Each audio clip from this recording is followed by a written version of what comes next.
In our Cashin crew this week, Wayne Rogers, Jonathan Honig, Lisa Booth, and Juan Williams. Welcome, everybody. Wayne, I'm going to start with you.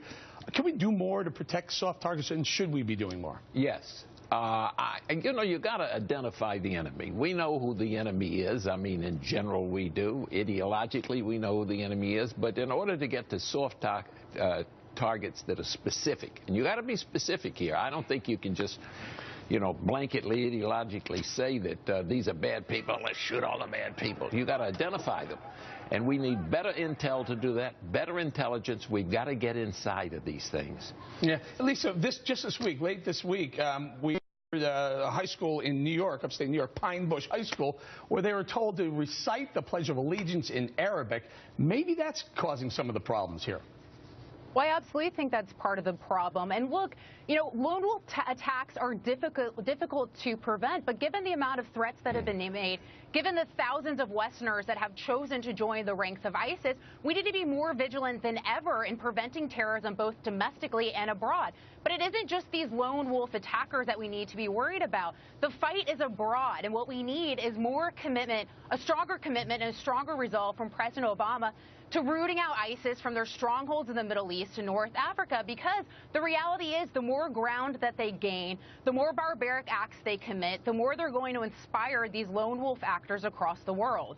Now, Juan, you and I have had this discussion going back and forth on this. If you really want to beat ISIS, even John Kerry said if we really wanted to beat them, we would do that, but we don't want to fall into that trap, whatever that meant. If you really want to beat them, you can really hit them hard with some air attacks, and we're not doing enough, are we? Well, I think you think that we should just wipe them out, and including, massive force of U.S. troops and the like on the ground. I just disagree with that. Stop. You and I know this. I don't say more massive U.S. troops on the ground. Arab troops, yes. No more American troops on the ground. Go ahead. Sorry. Well, I'm all for the Arab troops, but I don't see that they're putting it up, so I guess it would be up to us to do it. I will say this. I find this conversation so interesting. I thought Wayne was on target. We need better intel, and that just takes so much commitment. I resist, however, all these barricades here in Washington around the federal buildings. I think that's an encroachment on my civil rights as an American, on democracy, easy access to government, to leaders.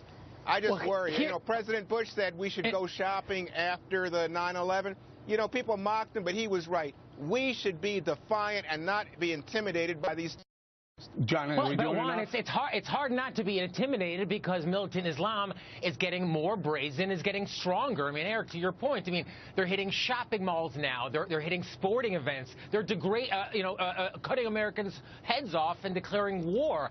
And this whole idea of hardening ourselves, protecting soft targets, Fortress America does not work. We hardened the airlines, and now they're going to just go after the schools. To Juan's point, we're creating this surveillance state where the police are everywhere, infringing on civil liberties.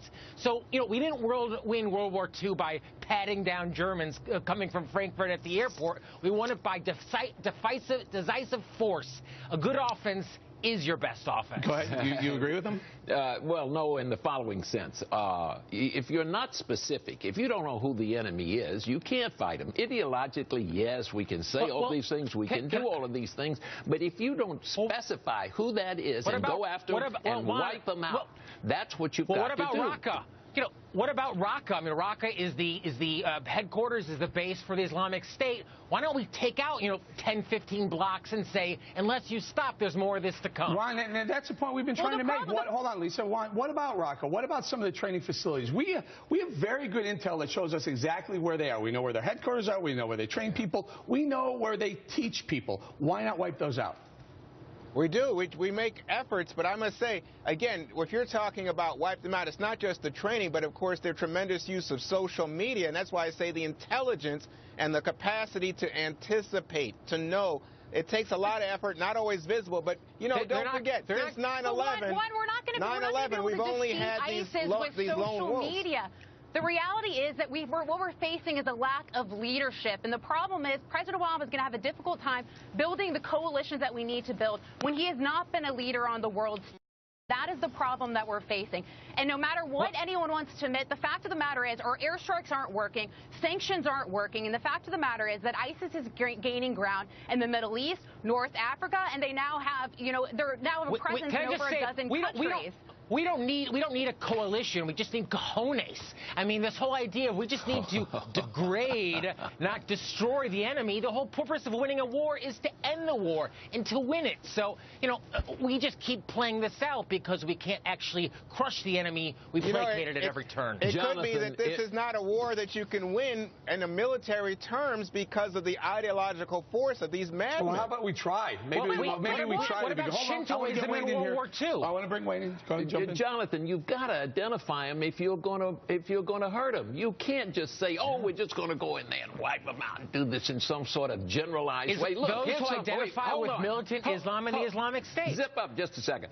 Here's something we do know: the Shiites and the Sunnis have been fighting each other for thousands of years. We ought to exploit that differential. We ought to be using the balance of power to be one against the other. Proxy All wars, those kinds of things that we could take and we could do very specifically if we had the intelligence to use it. Part of the problem with that, Wayne, is when you have Iran saying we're going to lock arms with the Iraqi soldiers that we trained and we supported and we financially supported all those years. You know what? The Middle East is such a mess. I didn't say it was easy. Such a mess. No, I agree. I just like the idea of keeping American business. What about protecting America? That also comes back to leadership.